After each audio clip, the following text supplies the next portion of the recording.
Hi, thanks for joining us today. We have Chad Peters, who's CEO of Ridgeline Minerals, and I'm sure a lot of people haven't heard of Ridgeline because they're not public yet, but they are going public next week, which is super exciting. So I thought it'd be a good opportunity to meet Chad and get to hear a little bit about the company before they list. So hi, Chad, thanks for joining us. Hi, Deborah. Thanks for having me. So this is your first public company management position, correct? Yeah. Yep. Yeah, it is. A little bit of background about your history and the things that you've been involved in, just to give us a sense of who you are. You bet. Yeah. So I started my career with working for you and Downey at Wolfden back in Red Lake in the Arctic. Got to be a part of the spin out into Premier Gold Mines and spent the first 5 years of my career kind of bouncing around every bush camp known to man in Northern Ontario. And I got the opportunity to move down to Nevada when we actually picked up a new asset down there. Spent 5 years running the U.S. exploration side of the company in Nevada. Got to participate, led a great team that made a discovery at the CSD Gap, which ended up being joint ventured by Barrick in 2017. And so it was learned a lot about Nevada in that time, realized that there was a ton of exploration potential still kind of untapped in the state. And I think part of the getting my career up and going in Red Lake, where drilling a deep hole was not a big deal whatsoever. A lot of the, I think the potential in Nevada is still kind of constrained to the top, 200 to 300 meters from surface, right? So now a lot of companies are starting to realize that we need to go deeper. And I think that's where the potential and the idea for Ridgeline came up. So when did you found Ridgeline?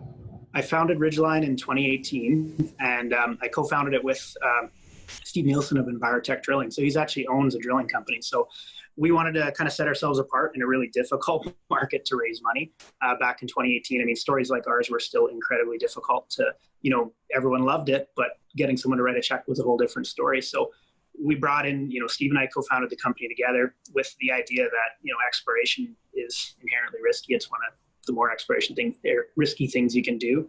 So how do you cut that risk to shareholders and make sure that you're putting the money in the ground, which for an exploration company, that's really the only way discoveries are made, right? So that was a major push for us. I think it's what gave us that edge to kind of come in. We picked up some really great properties with EMX. They loved the drill contract. They liked our theory. And so we were able to option almost 17,000 acres of key land positions in Nevada, which we've since almost doubled in size in our 3 projects. And they're in both key trends, Battle Mountain and the Carlin Trends. So EMX now is a 10% or 9.9% shareholder, and they've made a lot of great introductions, really helped us get going with Haywood and a lot of other great shareholders that we have back in the company. Okay, I think that's really interesting that you have a partnership with a driller. I've always found that if you want to know what the best exploration projects are, you ask the drillers. We talk to the drillers. Yeah, they always know. Yeah, they're always playing the stocks, it seems like. But I'd known Steve for 8 years. He was the lead drilling company that helped us delineate the CSD Gap discovery, and we just got along really great. And we both had similar ideas about exploration in Nevada, and it was a perfect fit. So the timing was right, so it worked out well. Okay, so can you tell us a little bit about what you're trying to achieve in Nevada and what the whole basis of Ridgeline is? For sure. So we're a discovery-focused company, right? We were not interested in developing assets. We're here to make discoveries, find partners, sell the assets, and move on and go out and make another discovery. We feel like, I think if you look at the Lassonde curve, for example, the highest level of return a lot of times is right at the discovery level for a company. And we'd like to recreate that with Ridgeline. We have the 3 projects, which in their own right, each of them has their own kind of exciting pieces to it. Carlin East is right beside the Gold Strike and Leeville mines, right in the heart of the Carlin Trend. Totally untouched project. It's a grassroots project in the middle of a brownfields mining area that has 130 plus million ounces, give or take, of reserves and production over the last 40 years. So that's a very exciting project for us. Then you look at Swift, for example. It's right on the Cortez Trend, directly on trend of the Pipeline mine.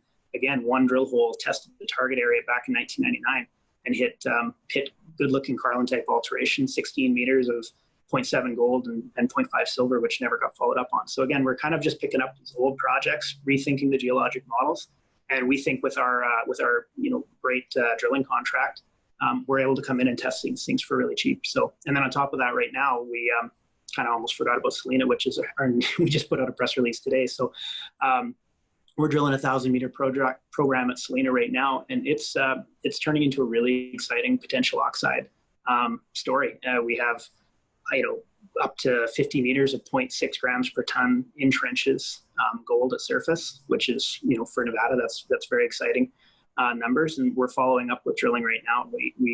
We're testing the more favorable host rocks down the hillside from where we trenched, and we're hoping that we're going to see some exciting results. Okay, so you have multiple kicks of the can. You've got 3 projects that you're drilling. Can you remind me what they're called again? Oh yeah, sorry. So Carlin East, Swift, and Selena. So that's 116 square kilometers portfolio. And we're going to be drilling 6,000 meters this year to test all 3 projects. So a discovery or positive results at any one of these projects is a total game changer for the company. And I think that, the whole goal right from the start has been to do all the baseline work first, the mapping, the boots on the ground, geophysics, surface geochemistry, develop those assets so that when you do get to the point where you're ready to drill, which we're now doing, you're not taking pot shots, right? You're putting the best possible holes where they should be going, because we've been spending 2 years putting the story together kind of behind the scenes. So, and then do you have other projects that are sort of in the geophysics phase that you're getting ready to be drill ready, or are these really your 3 core focuses? All three projects are our core. Each one of them is essentially our model is I don't like to just say, well, this is my flagship, because it's sitting beside of mine. We're using, we're systematically testing these assets, and only once we've had a chance to fully test through a phase 1 program at each project will we then decide, okay, this is something that we're going to advance. This one's interesting, but maybe we're going to find a partner for it. And this one really hasn't worked out, and we're going to move on, and we're going to bring another asset into the portfolio. So it's always constantly trying to be bringing in a new pipeline of projects in the bottom of the company, doing that baseline work while advancing at least, hopefully as the future goes, at least 2 projects. Every year we're advancing through the drilling phase, and then we'll decide whether we're going to take it any step further. Okay, so investors should think about Ridgeline Minerals as exploration and discovery focused. Yep. Centered in Nevada. You're only going to stay in Nevada. Is that correct?